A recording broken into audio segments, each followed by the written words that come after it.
They called her loyal. Said she stayed too long, prayed too hard, forgave too much. But on the day she finally left, something went terribly wrong. A woman who endured years of silence, bruises, and Sunday morning cover-ups, only to end up on the floor of the very bedroom she once tried to make a home. Her daughter was just a few feet away, strapped into a car seat, sleeping. Her mother-in-law? The same woman who once defended her son had now turned against him. But none of them knew that the man she married had already crossed a line long before she walked out. What pushed him to the edge wasn't betrayal, it was exposure. And the person who tipped him off wasn't who you'd expect. This case isn't about infidelity. It's about control, surveillance, and a woman who almost made it out. Almost. Before the world changed in early 2020, Elliot and Shania Williams lived what most neighbors described as a stable, quiet life. Married for 8 years, they owned a modest 3-bedroom home in Greensboro, North Carolina. Elliot ran a mid-sized logistics company that handled regional trucking contracts, while Shania worked full-time as a registered nurse at a local hospital. Their schedules rarely collided. Their bills were paid. Their lawn was trimmed. Nothing stood out. Elliot's business had been growing steadily since 2016, largely reliant on in-person operations, physical paperwork, and consistent fleet movement. He managed 5 trucks and employed 6 drivers. The business had no digital infrastructure. Everything from route logs to payment approvals happened face-to-face. So when COVID-19 hit in March 2020 and the state issued mandatory shutdowns, Elliot's operations came to a halt. His largest contract, delivering wholesale supplies to small hardware retailers, was canceled. 2 drivers quit. Insurance premiums stacked up, and a lawsuit from a delayed delivery in February began to circle in. Within 6 weeks, the business collapsed. By May, Elliot had shut down his office and listed his remaining trucks for sale. His drivers went unpaid for 2 months. One of them reportedly showed up at the Williams home to demand his balance. A verbal confrontation in the driveway prompted a neighbor to call police, though no arrests were made. Shania, on the other hand, was categorized as essential personnel. Her hospital hours intensified. She began working 12-hour shifts, sometimes 6 days a week.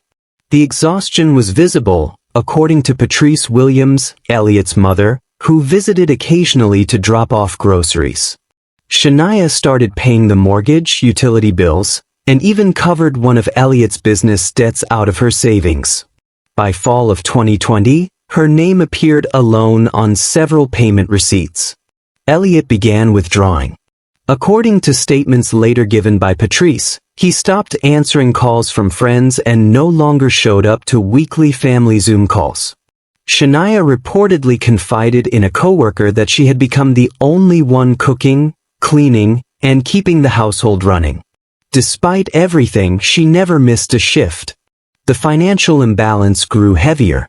Elliot refused to take on other work, despite Patrice urging him to consider warehouse jobs or delivery services that were still hiring. He said he wasn't going to wear a name tag for anyone, she would later recall. By the start of 2021, all remaining assets from the logistics company had been sold. The joint account had been emptied twice to pay off backlogs.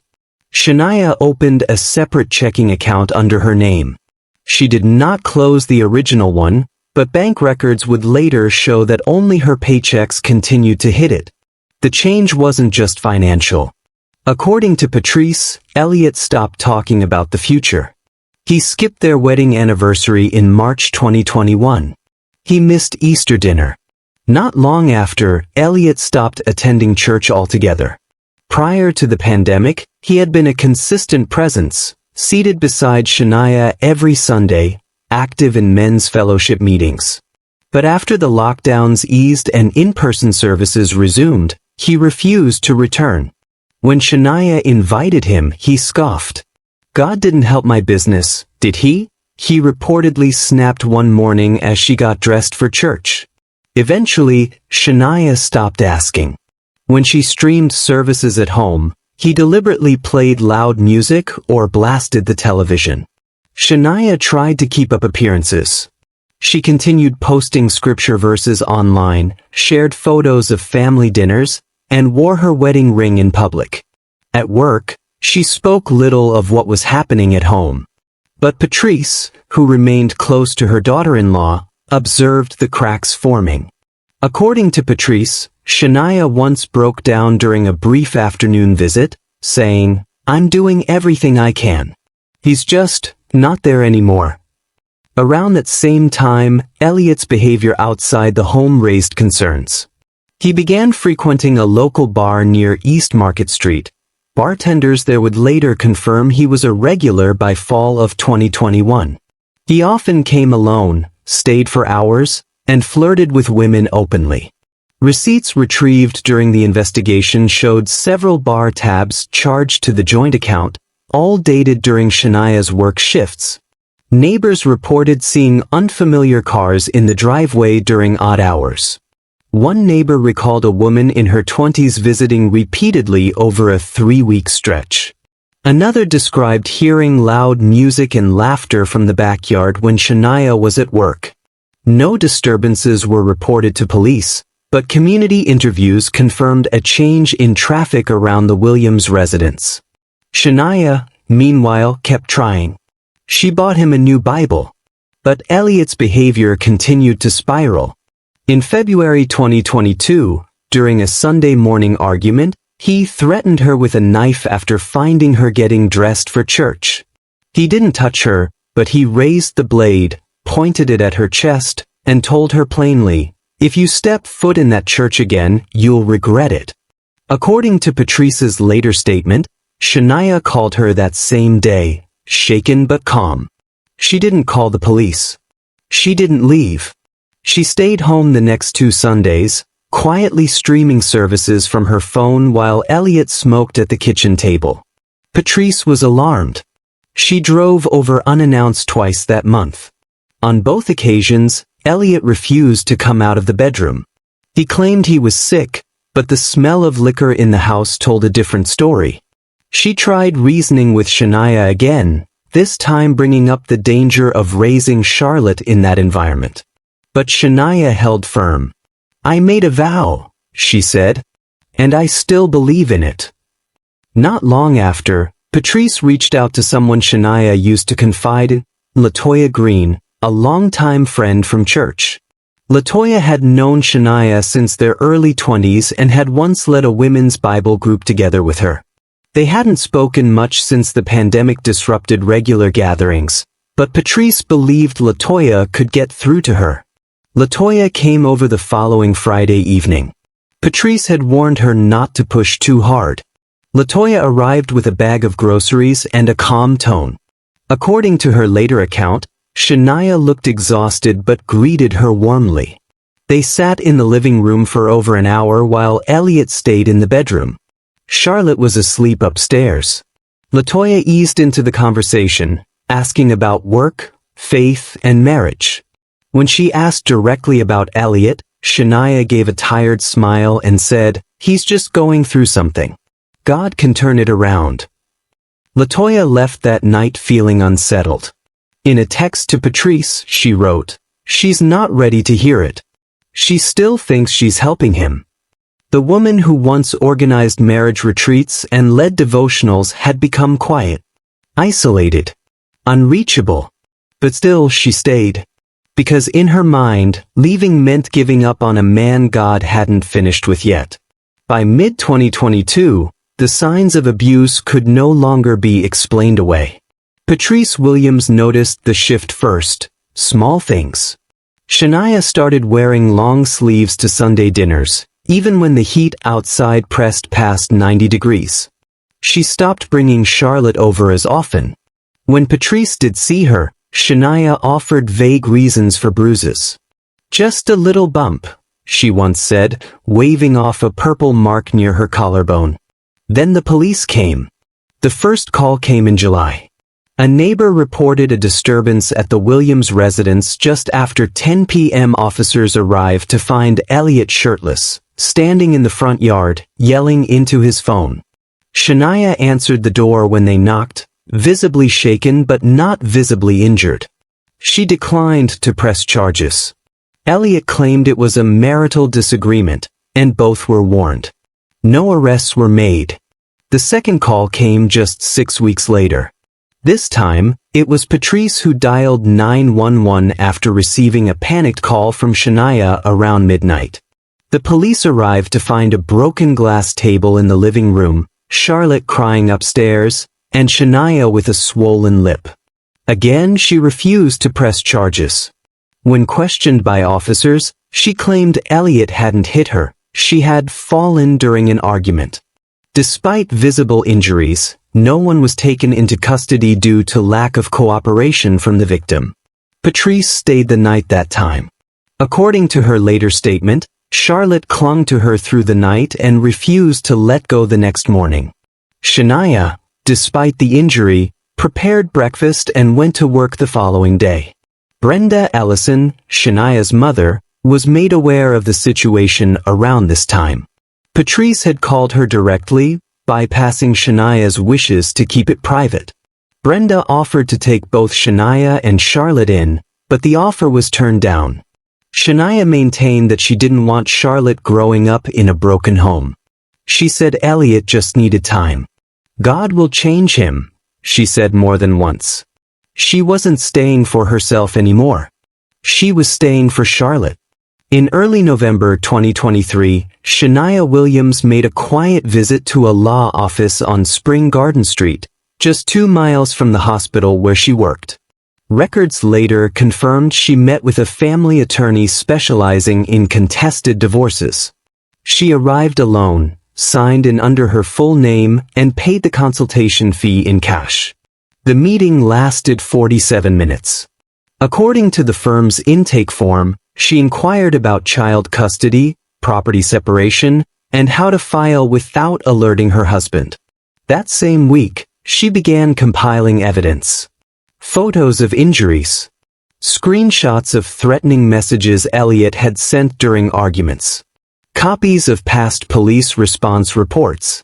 A coworker at the hospital later confirmed she had borrowed a scanner from the nurse's station to make digital copies of important documents. The coworker wasn't told what they were for. Shania also purchased a prepaid cell phone and began transferring certain contacts and notes. Her internet history, retrieved later by investigators, showed recent searches for rental apartments, out-of-state job transfers, and how to leave an abusive marriage safely. She told no one in detail, not even Patrice. But she was preparing. On November 19th, the plan nearly fell apart. That evening, Shania came home from her shift around 6:30 p.m. Charlotte was with a neighbor, and Elliot was in the backyard drinking. According to Patrice's later report, Shania called her just after 7 p.m., whispering into the phone, "It's bad tonight." The call dropped before Patrice could respond. By the time Patrice arrived at the house 20 minutes later, Elliot was gone. The side gate was open, and a shattered picture frame was on the kitchen floor. Shania opened the door with blood on her cheek and a torn sleeve. Charlotte stood behind her, silent. No words were exchanged. Patrice helped them into her car and drove them straight to her home without returning inside. Later that night, Patrice took photographs of Shania's injuries and recorded a short video of her recounting what happened, just in case it was needed. Shania still didn't want to involve the police. But Patrice had reached her limit. The next morning, she filed a police report against her own son. In her statement, Patrice told officers her son had physically attacked his wife during a domestic dispute. She included the video, time-stamped and dated, as well as photographs of the injuries. She also provided details about Elliot's drinking and his previous threats. An officer from the Greensboro Police Department followed up the same day. Shania, still hesitant, confirmed parts of the report but declined to press full charges. However, The incident was enough to trigger Elliot's arrest for misdemeanor domestic violence and violating a prior verbal warning from police. He was taken into custody without resistance later that evening. Charlotte remained at Patrice's house.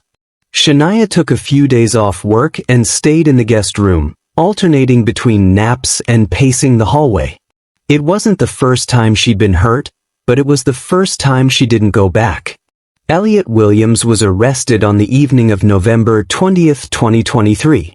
Officers from the Greensboro Police Department arrived at the residence around 8:45 p.m., served the warrant, and transported him without incident. According to the arrest report, he was booked for misdemeanor domestic assault and held at the Guilford County Detention Center pending arraignment. Given the prior police calls, the nature of the injuries, and Patrice Williams' witness statement, officers expected a longer hold.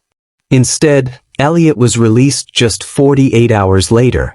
Court records would later confirm a clerical issue. His arraignment hearing had been delayed due to an internal scheduling error.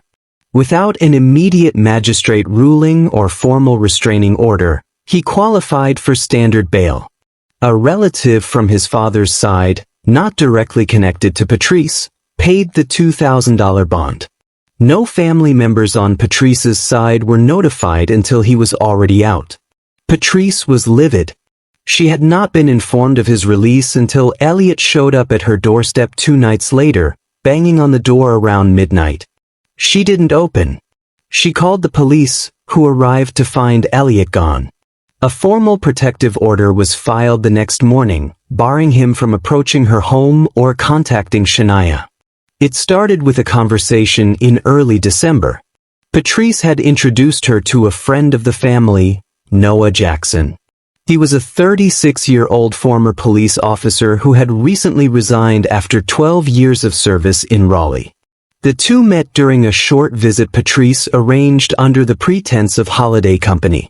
Noah had come to deliver some supplies for a church drive Patrice was organizing. Shania was polite but reserved. The exchange was brief. A few days later, they started texting. Patrice didn't ask questions, but she saw the smile that hadn't surfaced in months. According to later records, Shania and Noah exchanged over 200 text messages in the first week alone. They talked late into the night, often after Charlotte had gone to bed. They spoke about parenting, faith, and starting over. Noah never asked about Elliot directly. Shania never volunteered much.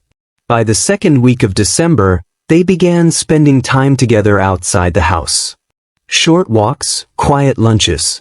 Shania still hadn't filed the divorce paperwork. Elliot had not contacted her since his release, though he had reportedly asked a cousin to check in and see where she was staying.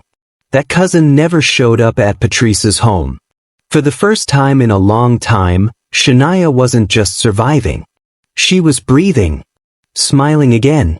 But no one knew Elliot had already found out. On December 16, 2023, Shania Williams uploaded a short, quiet clip to her Instagram story. It showed a dimly lit living room, soft jazz playing in the background, and 2 mugs of tea on a side table. In the frame for less than 2 seconds was Noah Jackson, his arm resting on the couch beside her.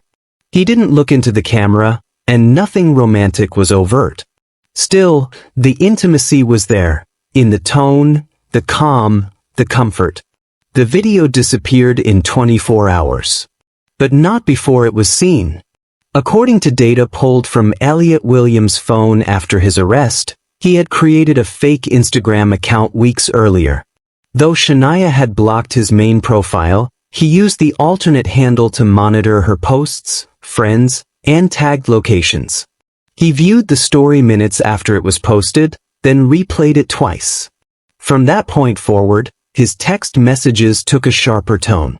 Jaleesa Monroe, a 27-year-old woman with whom Elliot had been involved since early fall, had already been pregnant for 2 months. Their relationship was kept quiet, but her phone records revealed several late-night calls and text exchanges with Elliot dating back to September. On December 17th, The day after the video, Jaleesa received a message from Elliot at 3:41 a.m. It read, "She think it's a game. She's playing in my house, in my face."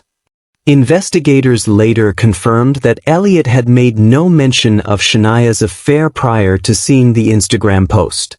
Up to that point, he had remained quiet, bitter, but mostly absent. But that moment, seeing her with another man in what he still considered his home, ignited something. Jaleesa's responses weren't confrontational. In fact, she expressed concern. One message read, "Don't do anything dumb. You've got too much to lose now." Elliot didn't reply. Over the next few days, he became more active. According to phone location data, he drove past Patrice's neighborhood on 3 separate occasions between December 18th and 22nd. He didn't stop or get out. He just drove through, slowly.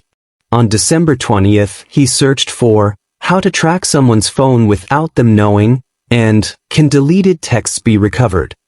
His search history also included phrases like "how many shots until death" and "can cheating affect custody?"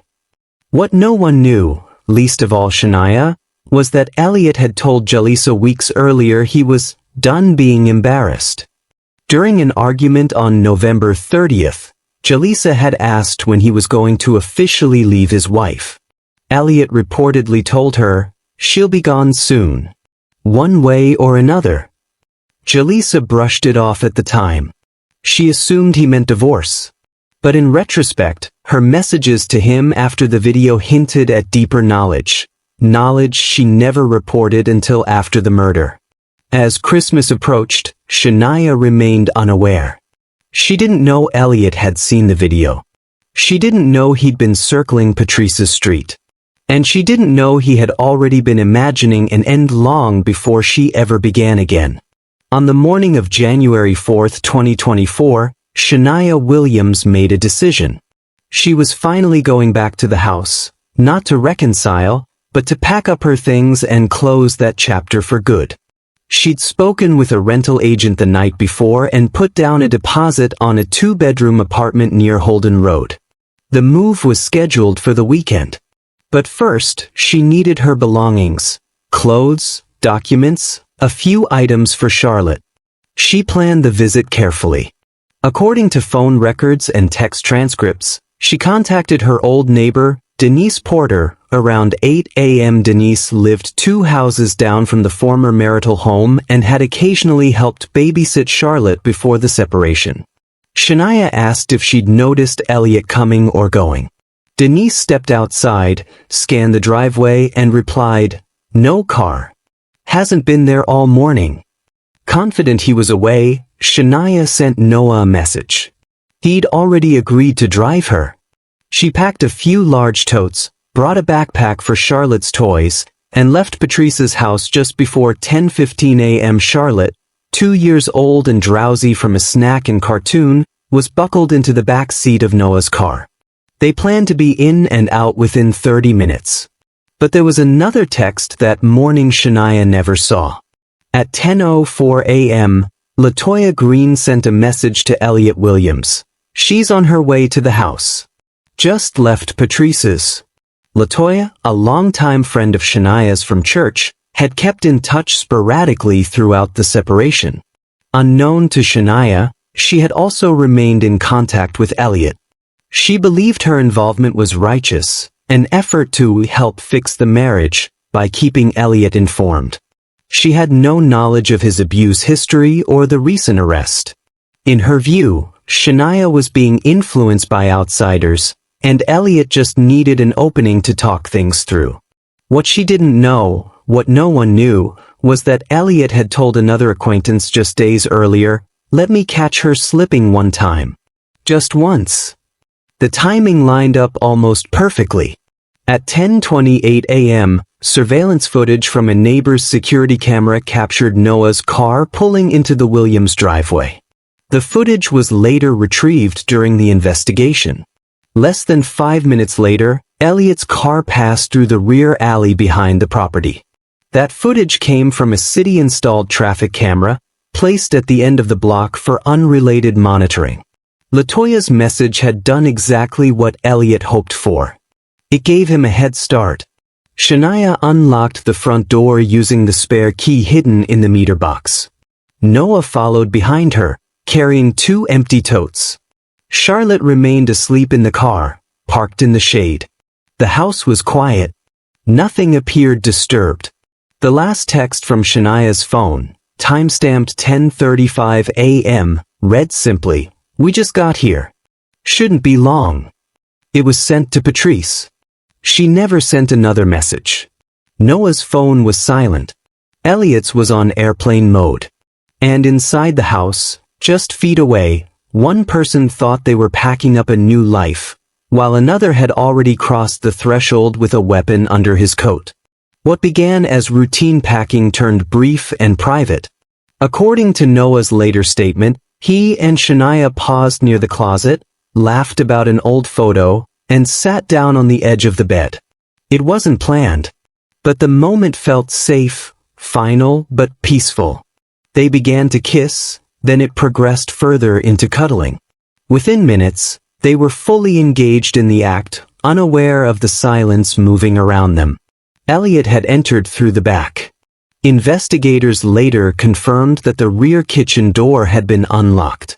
There was no forced entry. Surveillance footage from a rear-facing alley camera caught Elliot pulling into the back of the property, less than 10 minutes after Shania and Noah had arrived. He parked without cutting his engine. Witnesses would later report hearing no yelling, no warning, no footsteps, just a sequence of sharp, rapid gunfire. Inside the house, Elliot moved quickly. The distance from the kitchen entrance to the master bedroom was less than 15 feet. He reached the door and swung it open without hesitation. What happened next occurred in under 10 seconds. According to Noah, Elliot stood in the doorway with the gun already drawn. Noah reacted instantly, shoving Elliot hard enough to knock him into the hallway wall. In that moment he bolted, barefoot and shirtless, through the bedroom door, down the hall, and out the front door. He didn't look back. Shania attempted to follow. She was partially dressed and reached the bedroom threshold behind him, but Elliot had already recovered his stance. He fired the first 3 shots from the hallway, striking her twice in the chest and once in the side. She collapsed at the doorway. Elliot advanced. He stood over her body and continued firing. 15 rounds were discharged from a .40 caliber semi-automatic pistol, recovered at the scene. Shell casings were later found scattered from the hallway into the bedroom. Shania sustained multiple gunshot wounds to the torso, arms, and lower abdomen. She died within moments of the final shot. Outside, Noah had reached his car, yanked open the driver's side door, and drove 3 blocks before pulling over and calling 911. His recorded call began at 10:44 a.m. He identified himself by name, reported the shooting, and confirmed a child was still inside a vehicle at the scene. Police arrived at 10:49 a.m. Charlotte was found unharmed. She was still asleep. Inside the house, Elliot stood over his wife's body with the gun placed beside him. When officers entered, he raised both hands and said nothing. Inside, Shania's body was discovered at the bedroom entrance. She was partially dressed and unresponsive. Multiple shell casings lined the hallway, the edge of the bed frame, and the floor near her feet. EMS personnel were called immediately but declared her dead at the scene. The injuries were extensive, 15 gunshot wounds, including critical hits to her chest and lower abdomen. Within an hour, patrol tape was set up around the Williams property. Crime scene investigators began logging every visible item. Neighbors gathered behind the yellow barrier, murmuring but mostly silent. No one had heard the gunshots clearly. Those who did said it sounded like fireworks or a car backfiring. Few knew what had actually happened until they saw Charlotte being carried out by an officer with gloved hands. Patrice Williams arrived at the scene around 12:15 p.m., having received a phone call from a family friend who'd seen flashing lights near the house. When she saw the police cruisers, the tape, and the unmarked black SUV parked near the curb, she knew. Officers stopped her at the perimeter. Her name was taken, and she was escorted away from the crowd. She did not speak. She sat on the hood of her own car with her face in her hands. According to one witness statement, she remained in that position for nearly 30 minutes. There were no public statements. No reporters. Just a family home turned silent crime scene and a child too young to understand what she had slept through. The investigation into Elliot Williams didn't stop at the shooting. As the forensic team processed the crime scene, detectives turned to his digital footprint, financial activity, and communication records. What they found shifted the nature of the case from a moment of rage to a long-brewing, premeditated act. A warrant served on Elliot's phone revealed internet searches dating back to October 2023, weeks before Shania had begun speaking to Noah Jackson. Among the search terms were, how to get rid of someone legally, how to make a murder look like a robbery, and fatal gunshot locations. The history also included firearm forums, particularly those discussing unregistered weapons. The gun recovered from the scene was not registered to Elliot. Ballistics traced it to a burglary report filed 2 years prior in a neighboring county. It had been sold illegally through a private transaction, then circulated on the street. Investigators tracked it to an associate of Elliot's from years back, a man who declined to cooperate with questioning. No serial number was recovered. It had been filed off. As investigators continued to comb through Elliot's texts, a clearer picture formed, one that stretched back to his affair with Jalisa Monroe. Jalisa's phone was subpoenaed, and the messages told a chilling story. On multiple occasions, Elliot had referenced Shania not as a wife, but as an obstacle. But most concerning was a message from November 12, 8 days before the assault that led Shania to flee to Patrice's house. It read, I already looked at her car. Wouldn't take much for something to go wrong on the road. That message aligned with a mechanic's report Shania had filed with her job's transportation assistance program the following week. She had complained of erratic braking. The vehicle was inspected at a local shop, where the mechanic noted signs of deliberate tampering to the brake line. At the time, the damage was repaired and dismissed as vandalism. In light of the messages, the incident was reclassified as an attempted pre-offense. Elliot never mentioned Shania's relationship with Noah in any of the earlier texts.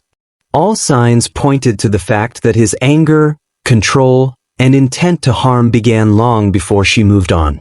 The Instagram story simply gave him a reason to act. One detective, in an interview summary filed after the arrest, stated, this wasn't about jealousy. It was about power. He'd already made peace with what he was going to do. The prosecution would later present this digital and physical evidence as the cornerstone of their case. Not a crime of passion, but a premeditated killing disguised as emotional collapse. Shania had been planning her way out. Elliot had been planning her end. Elliot Williams' trial began in June 2024 at the Guilford County Superior Court. He faced charges of first-degree murder, possession of an illegal firearm, and attempted tampering with an automobile. The prosecution laid out a timeline supported by digital forensics, text messages, and physical evidence, arguing that the murder had been planned long before any affair. Shania's mother, Brenda Ellison, sat through every day of testimony. So did Patrice Williams. But when called to the witness stand, it was Patrice's words that left the courtroom still. She spoke with no notes, no hesitation. I raised him, but I don't recognize him anymore, she said. I tried to warn her. I tried to stop this. But my son made a choice, and it cost a life. Her statement was short, but her presence, seated beside the mother of the woman he killed, drew the clearest line in the room. She did not stand in his defense. Jaleesa Monroe, visibly pregnant by the time of the trial, was subpoenaed but not charged. She confirmed the texts, her relationship with Elliot, and his prior comments about Shania being in the way. When asked if she believed he was capable of murder, she paused before answering, "Not then. But I do now."